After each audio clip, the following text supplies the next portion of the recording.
My stepsister stole from my dad, I got blamed and thrown out. But years later, the truth came out and karma destroyed them all. I was 17 when my life completely fell apart. To be honest, things hadn't been great for a while. My dad and I weren't exactly close, and his marriage to Carol, my stepmom, only made things worse. But what happened that day? I still replay it in my head, wondering if there was ever anything I could have done differently. Let me back up a little. My stepsister Ashley was the golden child. She was 20 at the time, 3 years older than me, and had this way of getting everything she wanted. She was one of those people who could do no wrong in the eyes of adults, especially my dad. Meanwhile, I felt like I couldn't breathe without someone accusing me of doing it wrong. I learned early on to keep my head down and stay out of the way, but even that wasn't enough. Ashley hated me. I don't use that word lightly, but it's the truth. She had this venomous energy around me that I could never understand. I tried being nice when I first moved in with them, but it didn't take long to realize it didn't matter what I did. She just didn't want me there. And Carol, she only made it worse. If Ashley said the sky was green, Carol would be out there arguing with NASA to back her up. It was little things at first. Ashley would borrow my stuff without asking, makeup, clothes, even my phone charger, and then play dumb when I confronted her. If I complained to my dad, Carol would swoop in, twisting the story to make me sound unreasonable or selfish. "She's just borrowing it," she'd say. "Why are you always so dramatic?" The worst part was that my dad believed them every single time. I think part of him was just relieved not to have to deal with the fallout of his divorce from my mom. He'd latch onto whatever story Carol fed him because it was easier than dealing with me. If you asked him, I was the problem child, just like my mom. He liked to throw that one around a lot. "You're just like her," he'd say whenever I dared to speak up. He never said it like it was a compliment. So by the time the watch incident happened, things had already been building for years. My dad had this watch, this ridiculously expensive custom-made thing that my mom had given him back when they were married. It wasn't just a watch to him, it was sentimental, one of the few things he kept from their marriage, though he'd never admit it outright. He wore it on special occasions and polished it like it was some kind of family heirloom. I didn't even realize the watch was missing until I came home from school one day and walked straight into a storm. My dad was pacing in the living room, his face bright red. Carol was sitting on the couch with her arms crossed, glaring at me like I'd just committed some terrible crime. And Ashley? She was sitting off to the side, looking way too innocent. It was the kind of innocent that practically screams guilt, but my dad never saw it that way. "Where is it?" My dad barked the moment I stepped inside. I froze, confused. "Where's what?" "The watch," Carol snapped, like I was being difficult on purpose. "Don't play dumb, young lady. Ashley saw you sneaking around in your dad's room." "What?" My brain scrambled to catch up. I'd barely been home that week except to sleep. The only time I'd even gone near their room was to grab the cat when she bolted upstairs. I didn't take anything. Ashley nodded, her expression all fake concern. "I saw you coming out of Dad's room the other day. You looked sketchy." "Sketchy? Really? That's what she was going with?" "I didn't take your stupid watch," I said, trying to keep my voice steady, but I could already feel the panic setting in. "I didn't even know it was gone." Carol shook her head, her lips curling into that smug little smirk she always wore when she thought she'd won. "You've been acting strange lately, ever since the cat died. Maybe you were looking for attention." I felt like the air had been sucked out of my lungs. My cat, my childhood pet, had passed away the week before, and I was still grieving. She'd been with me since I was 3 years old, the one constant in my life when everything else fell apart. And now Carol was using that against me? I couldn't believe it. "I'm not looking for attention," I shot back, my voice shaking. But my dad cut me off before I could even finish. "Enough," he shouted. "I've had it with your nonsense. First the attitude and now this. You're just like your mother, a liar and a lunatic." My heart dropped. I could feel my throat tightening, tears threatening to spill over. "I didn't take it," I whispered. "I swear." But he wasn't listening. He never listened. Carol was already packing up my things, throwing them into a bag like she couldn't get me out of the house fast enough. My dad stood there, arms crossed, watching it all happen. Ashley stayed on the couch, not saying a word, but the smirk on her face said it all. "Get out," my dad said, his voice cold and final. Go to your mother's, if she'll have you, but you're not staying here. I begged him to reconsider, to at least hear me out, but it was no use. He'd made up his mind. To him, I was guilty, and that was the end of it. By the time Carol shoved the duffel bag into my arms and slammed the door behind me, I was too numb to even cry. I walked to the bus stop in a daze, replaying the whole thing over and over in my head. How could my dad, my own father, throw me out like that over a watch? I didn't know where else to go except my mom's house. She wasn't exactly stable, she had her own issues, but at least I knew she wouldn't accuse me of being a thief. My mom was surprised to see me, but not in the warm, "Oh honey, what happened?" way you'd expect. She wasn't the comforting type. Her reaction was more like, "Well, what did you do this time?" "I didn't do anything," I said, trying to keep my voice steady. "Dad thinks I stole his watch, and he kicked me out." She gave me this look, the kind that says, "I don't believe you, but I'm too tired to argue." "You can stay here," she said. "But don't expect me to fix your problems. I've got enough on my plate." That pretty much set the tone for my life for the next few years. My mom's place wasn't much of a home. She lived in a tiny apartment that smelled faintly of cigarettes and mildew, with peeling wallpaper and creaky floors that groaned under the weight of your footsteps. It was always a mess. Papers piled on every surface, half-empty coffee cups forgotten on the counter, and a sink that seemed permanently full of dishes. But it was better than being on the streets. I spent that first night on her old lumpy couch, staring at the ceiling. The events of the day played on a loop in my head. Ashley's smug face, Carol packing my bag, my dad's cold eyes as he told me to leave. I kept thinking, how could he believe them over me? But no matter how many times I asked myself that, the answer was always the same. He never really wanted me there to begin with. The next morning, I woke up to the sound of my mom arguing with someone over the phone. I didn't have to guess who it was. She had plenty of people in her life to argue with. Old friends, old flames, landlords, the electric company. When she wasn't fighting with someone, she was either chain-smoking on the balcony or binge-watching whatever trashy reality show was on. She wasn't a bad person, but she wasn't exactly stable either. I tried to make myself useful around the apartment, partly to earn my keep and partly to distract myself. I cleaned up, did the dishes, and helped sort through the mountain of unopened mail on the kitchen table. My mom didn't say much, but she didn't stop me either. It was her way of saying thanks, I guess. School was my only escape.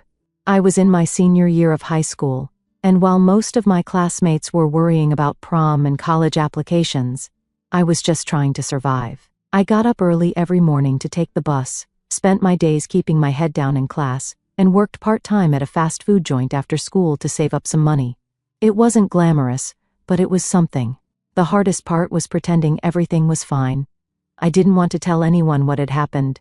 Not my teachers, not my co-workers, not even my friends. I wasn't close to a lot of people, and the few friends I did have didn't really know what my home life was like. They thought my dad was strict, sure, but they didn't know about the constant tension, the feeling that I was walking on eggshells every second I was in that house. I tried reaching out to my dad a few times in those first few weeks. I left him voicemails, sent him texts, even wrote an email explaining everything. I told him I didn't take the watch, that I would never do something like that. I begged him to at least hear me out, but he never responded. Not once. That hurt more than anything else. Not just that he didn't believe me, but that he didn't care enough to even ask for my side of the story. He'd made up his mind, and I was just gone.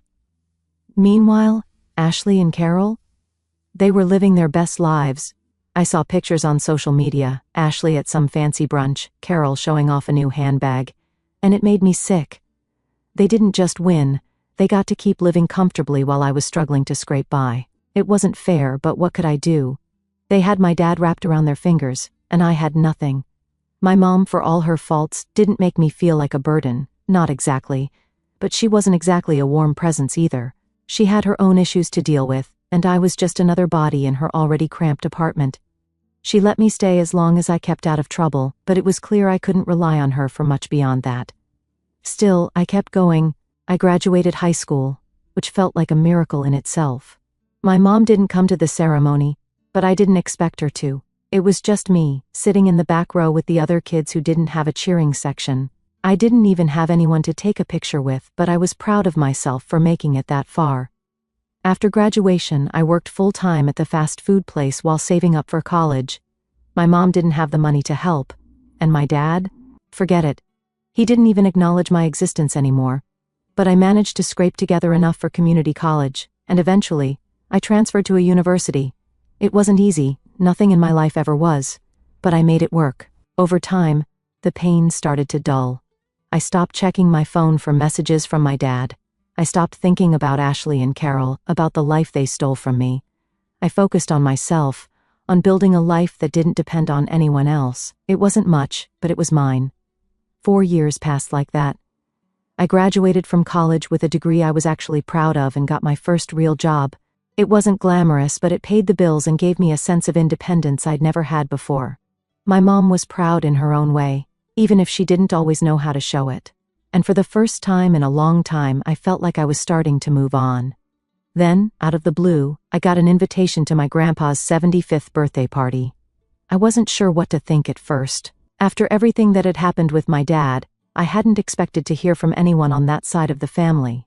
But Grandpa had always been different. He wasn't like my dad or Carol. He'd helped me out a couple of times when I was really struggling, sending money without asking questions. He wasn't rich, but he cared in a way that felt real. So, when I saw his name on the invitation, I couldn't say no. I owed him that much. Still, the thought of seeing my dad again made my stomach churn. What would I even say to him? Would he apologize? Pretend nothing had happened? I didn't know, but I decided I had to face it. Not for him, for Grandpa. Walking into Grandpa's 75th birthday party felt like stepping into a time capsule, but one filled with tension instead of nostalgia. The farmhouse he rented for the celebration was beautiful. A big open yard with string lights, folding chairs set up under a white tent, and tables filled with homemade food. For anyone else, it probably looked like the perfect family gathering. But for me, it felt like a minefield. I hadn't seen my dad, Carol, or Ashley in 4 years. Not since the day I was thrown out. As I parked my car and sat there, staring at the entrance, I could already feel the lump forming in my throat. Part of me wanted to turn around and leave, but the invitation wasn't from them, it was from Grandpa. He'd always been the one person on my dad's side of the family who genuinely cared about me. I couldn't let my fear of seeing them ruin his big day. When I stepped inside, I immediately regretted not bringing a friend for moral support.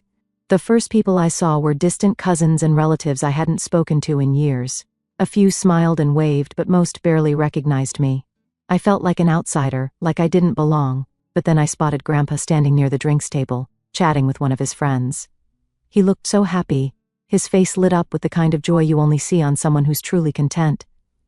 "Hey, Grandpa," I said, walking up to him. His face lit up even more when he saw me. "There's my girl," he said, pulling me into a big hug. "I wasn't sure if you'd make it, but I'm so glad you did." "Of course," I said, trying to keep my voice steady. "I wouldn't miss this for the world." He squeezed my shoulder and introduced me to a few of his friends. For a little while I felt okay, even comfortable. I stuck close to him, avoiding the tables where my dad and Carol were sitting. I hadn't seen them yet, but I could feel their presence in the air, this invisible weight pressing down on me. Eventually, though, I couldn't avoid them any longer. It happened while I was grabbing a plate of food. I turned around, and there they were, my dad, Carol, and Ashley, sitting together at a table, laughing like they didn't have a care in the world. My stomach dropped. It wasn't just seeing them again, it was how normal they looked.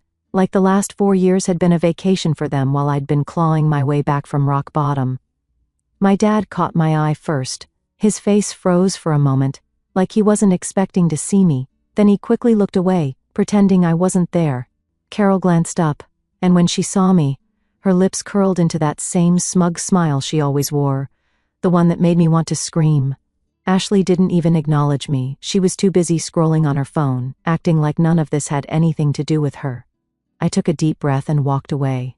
I wasn't about to let them ruin this for me. Grandpa had been there for me when no one else was, and I wasn't going to let their presence make me forget that. Still, it was hard to focus on anything else. Every time I looked around, I caught glimpses of them out of the corner of my eye. My dad laughing with some uncle, Carol whispering to one of the aunts, Ashley flipping her hair like she was still the queen of the world. It wasn't until Grandpa stood up to give his toast that things really started to unravel. "Thank you all for being here," he began, raising his glass. The crowd quieted down, everyone turning to listen. "I feel so lucky to have lived 75 wonderful years, surrounded by such an incredible family." He went on for a bit, sharing stories about his childhood, his marriage to Grandma, and how proud he was of his kids and grandkids. It was sweet, and I could tell it meant a lot to him to have everyone there. But then his tone shifted. "There's one more thing I need to say," he said, his voice a little sharper now. "Something that's been weighing on my heart." The room went completely silent. I glanced around, and I wasn't the only one who looked confused. Grandpa set his glass down and took a deep breath. "A few years ago, my son James," he paused, looking directly at my dad, "lost a very important watch, a watch that meant a lot to him. At the time, it caused quite a bit of conflict in the family." My chest tightened. I could feel everyone's eyes turning toward me. My dad's face turned pale, and Carol stiffened in her seat. Ashley was frozen, her expression unreadable. "I wanted to disappear, but recently," Grandpa continued, "I found out what really happened to that watch." The tension in the room was unbearable. My heart was pounding so hard I thought it might burst out of my chest. Grandpa reached into his pocket and pulled out a piece of paper. "An old friend of mine runs a pawn shop," he said. "We were reminiscing about the good old days when he mentioned something that caught my attention. He told me about a very particular watch someone had brought in to sell a few years back. Turns out that someone was Ashley." The silence that followed was deafening. My dad's face went from pale to red in seconds. Carol's mouth fell open, but no words came out. Ashley just sat there, frozen, like a deer caught in headlights. Grandpa wasn't done.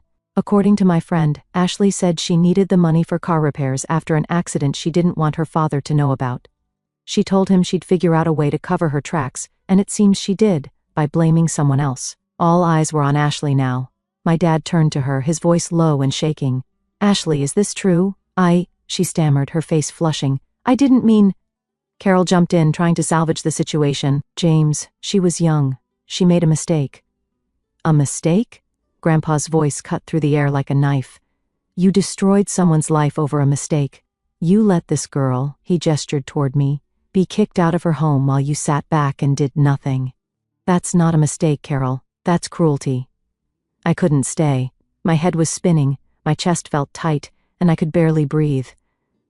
Without a word, I slipped out the door, leaving the chaos behind. I didn't want to see their reactions. I didn't want to hear the excuses or the justifications. I just needed to get out of there.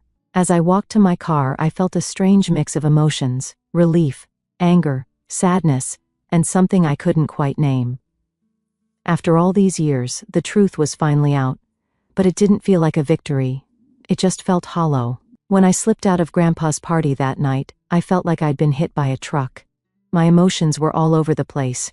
Anger, sadness, relief, and something I couldn't even name. I didn't feel victorious, even though the truth about the watch was finally out. If anything, I felt more lost than ever. The air outside was cool, and I stood there for a moment, trying to catch my breath. I could still hear the faint murmur of conversation from inside the farmhouse, but I couldn't make out the words. My hands were shaking, and I gripped the keys in my pocket to steady myself. I just needed to leave. I climbed into my car and drove aimlessly for a while, not ready to go home and face the silence of my apartment. I thought I'd feel vindicated when the truth came out. For 4 years I'd carried the weight of being falsely accused, and now everyone knew I wasn't the thief. But instead of feeling free, I just felt empty. My phone buzzed in the cup holder, pulling me out of my thoughts. I glanced at the screen and saw a missed call from my dad, then another, and another. By the time I pulled over to check my messages, he'd left 3 voicemails. I hesitated for a moment before hitting play. The first message started with his voice trembling. "I'm sorry, okay? I didn't know. I didn't want to believe it, but I guess I was wrong. Just call me back, please." The second was shorter, but more desperate. "I don't know how to fix this. I need to talk to you. Can we meet? Please." The third one, though, took a different tone. "I can't believe you let Dad humiliate me like that in front of the whole family. You should have told me what he was planning. This isn't how families handle things. We need to talk." I stared at the phone in disbelief. He's blaming me? After everything he put me through, After believing Ashley and Carol over me without a second thought, he had the nerve to act like I was the one who betrayed him? I tossed the phone onto the passenger seat and started driving again, trying to make sense of it all. The next morning I woke up to more messages. My dad had sent a string of texts that ranged from apologizing to accusing me of turning Grandpa against him. Carol hadn't reached out, and neither had Ashley. Not that I expected them to. But hearing from my dad just made everything more confusing. What did he want from me? An apology? Forgiveness? I didn't have any answers, but I knew one thing. I wasn't ready to face him. Grandpa called me later that day. His voice was calm but concerned, and I could tell he felt guilty about what happened at the party. "I'm sorry if I put you in an uncomfortable position," he said. "I thought it was time the truth came out, but I didn't mean to hurt you in the process."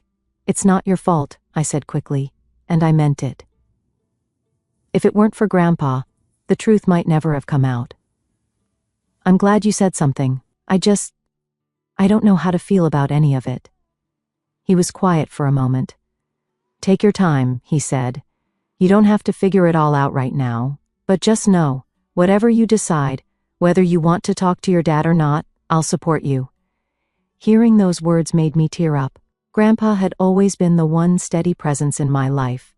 The one person who didn't make me feel like I was a problem to be solved. I thanked him and promised to visit soon, though I didn't know when I'd feel ready. In the days that followed, my dad's messages kept coming. At first they were filled with apologies, promises to make things right, and pleas for me to meet with him. But as I kept ignoring them, his tone shifted. The texts became more accusatory, filled with lines like, "I don't know why you're shutting me out, and this isn't just about you. You're tearing the family apart." The family? What family? The one that threw me out like I was trash? The one that let Ashley and Carol walk all over me for years? I couldn't believe he had the audacity to frame it that way. Every message he sent just made me angrier, but I still couldn't bring myself to respond. I didn't know what to say, or maybe I just didn't think it would make a difference. As for Ashley and Carol, they stayed silent. I didn't hear a single word from either of them, which was fine by me. I didn't want their fake apologies or half-hearted excuses. They'd done enough damage, and I had no interest in giving them another chance to hurt me. But, of course, that wasn't the end of it. A week after the party, I got a call from one of my cousins. She was always the family gossip, and she wasted no time filling me in on everything that had happened after I left. According to her, the party turned into a disaster the moment Grandpa finished his toast. My dad tried to defend Ashley, claiming it was just a misunderstanding, but Grandpa shut him down, saying there was no misunderstanding when it came to lying and stealing. Carol tried to play the victim, saying Grandpa had ruined the family's reputation by airing their dirty laundry in public, but no one was buying it. By the end of the night, most of the relatives were whispering about how Ashley and Carol had manipulated my dad for years, and how he'd been blind to it. It was the first time in my life I'd felt like anyone on that side of the family actually saw the truth. My cousin also told me that Ashley had stormed out in tears, refusing to talk to anyone, while Carol stayed behind, trying to do damage control. My dad apparently just sat there, looking like he didn't know what to do. Hearing all of this should have made me feel better, like justice had finally been served. But instead, it just made me sad.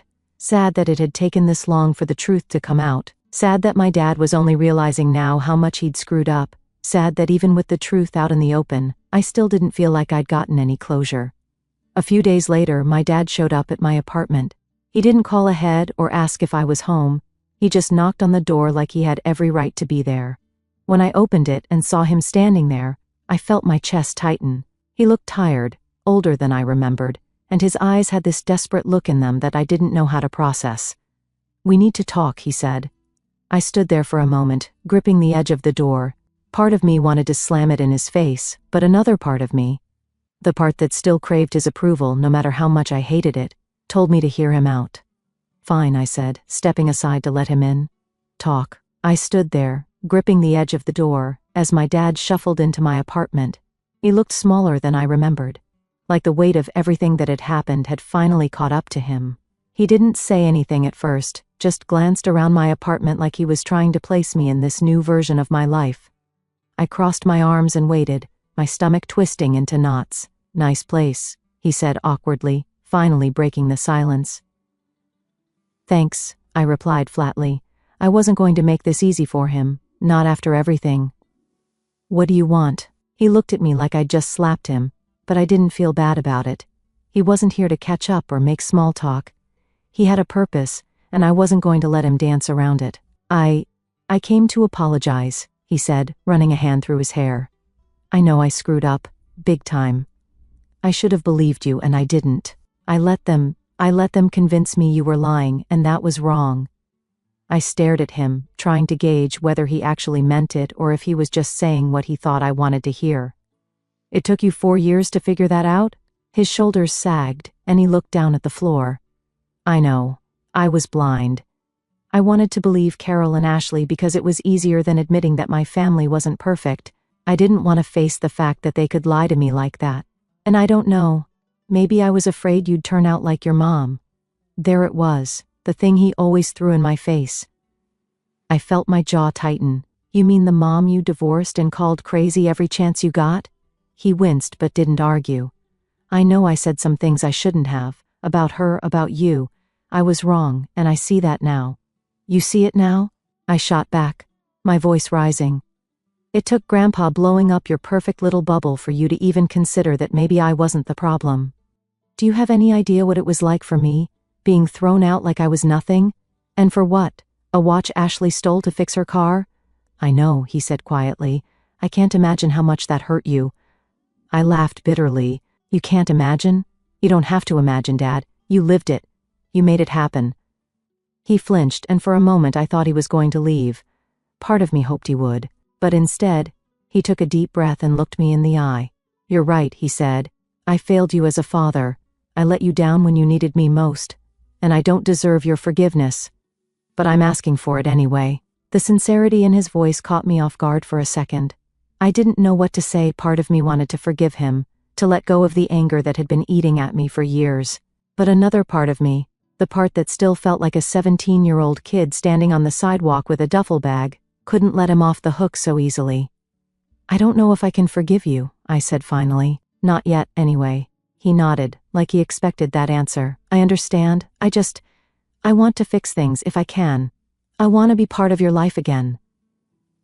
I shook my head, frustration bubbling up inside me. "You don't get to just walk back into my life and act like nothing happened. You let them ruin everything for me, and now you want to fix it? How? What could you possibly do to make up for 4 years of ignoring me?" He didn't have an answer for that. He just stood there, looking lost and ashamed. And maybe that should have made me feel better, but it didn't. It just made me feel more empty. "I don't know what to say," he admitted. "I can't change what I did.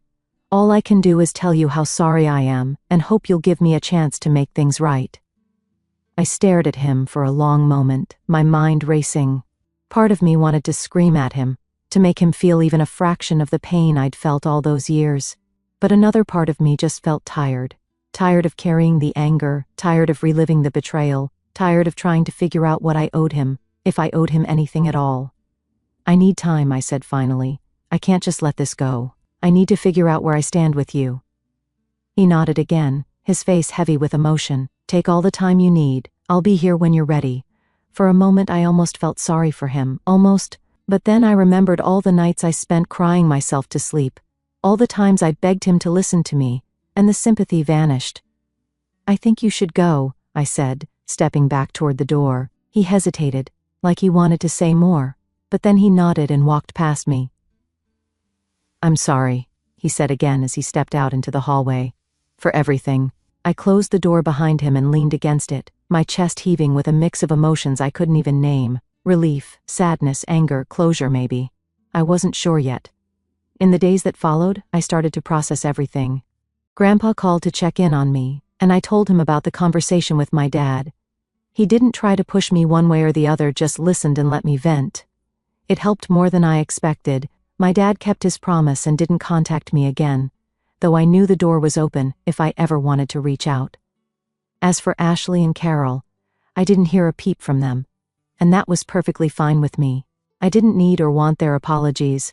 But about a week after my conversation with my dad, Grandpa called me over to his place. He sounded serious, almost grim, which wasn't like him at all. When I arrived, he He had a stack of papers spread out on his coffee table. "I've been doing some digging," he said, "and what I found is worse than I thought." It turned out that Grandpa, in his frustration over the watch incident, had started going through old financial records for the family business. My dad, Carol, and Ashley had been living comfortably off family money for years, but something about the way they handled their finances had never sat right with him. What Grandpa discovered was shocking. Carol and Ashley hadn't just lied about the watch, they had been running a string of financial scams behind my dad's back for years. They'd siphoned money from the business accounts, taken out credit cards in my dad's name, and even racked up debt on loans he didn't know existed. The watch incident was just the tip of the iceberg. Grandpa explained that Ashley had a habit of spending money she didn't have, and Carol had been covering for her by moving funds around and hiding transactions. It wasn't just careless spending, it was deliberate fraud. Grandpa's voice was calm but firm as he laid it all out. "Your dad has no idea how much trouble they've gotten him into," he said, "and frankly, he's let them get away with it for too long." I was floored. I mean, I always knew Carol and Ashley were manipulative, but this was next level. Grandpa told me he had already consulted with his lawyer and decided to take drastic action. "Your father isn't responsible enough to handle the family legacy," he said, "and I'll be damned if Carol and Ashley get their hands on a single cent." In one swift move, Grandpa disinherited my dad. Everything that was supposed to go to him, money, property, trust funds, was being redirected. A significant portion was now going to me, which I didn't even know how to process. "I'm not doing this to punish your father," Grandpa said. "I'm doing it to protect you and the family's future. He made his choices, and now he has to live with the consequences." The fallout was immediate. Grandpa didn't waste any time putting his plan into action, and within days my dad found out he had been cut off. The house they were living in, which Grandpa technically owned, was put on the market. My dad was given an ultimatum. He could stay in the house, but only if Carol and Ashley left. Predictably, my dad refused.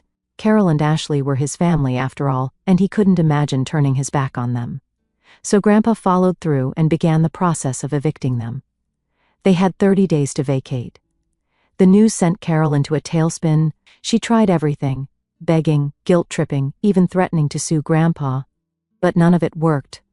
Grandpa's lawyer had made sure every loophole was closed, leaving Carol with no legal ground to stand on. Ashley, meanwhile, was spiraling. With no money to fall back on, she was scrambling to pay off her debts. At one point, she even reached out to me, sending a long, rambling text about how sorry she was and how much pressure Carol had put on her. I didn't respond. She could blame Carol all she wanted, but at the end of the day, Ashley was a grown adult who had made her own choices. She ruined my relationship with my dad and turned my life upside down. I didn't owe her anything. As for my dad, he was a mess. The man who had once been so sure of himself, so quick to judge and condemn me, was now on the verge of losing everything. He kept trying to contact me, alternating between apologizing and blaming Grandpa for turning me against him. I only responded once. "Until you take full responsibility for what happened, I don't want to hear from you," I wrote. "You made your choice when you believed Carol and Ashley over me. Now you have to live with it. I don't know if he'll ever truly understand how much he hurt me. Maybe he's too wrapped up in his own guilt to see the bigger picture, or maybe he just doesn't care. Either way, I'm done trying to fix something that's so clearly broken." The one bright spot in all of this has been Grandpa. He's been my rock through everything, always reminding me that I'm not alone. We've gotten closer than ever, and he's made it clear that he wants to support me however he can. "I can't undo what they did to you," he told me recently, "but I can make sure you have the future you deserve."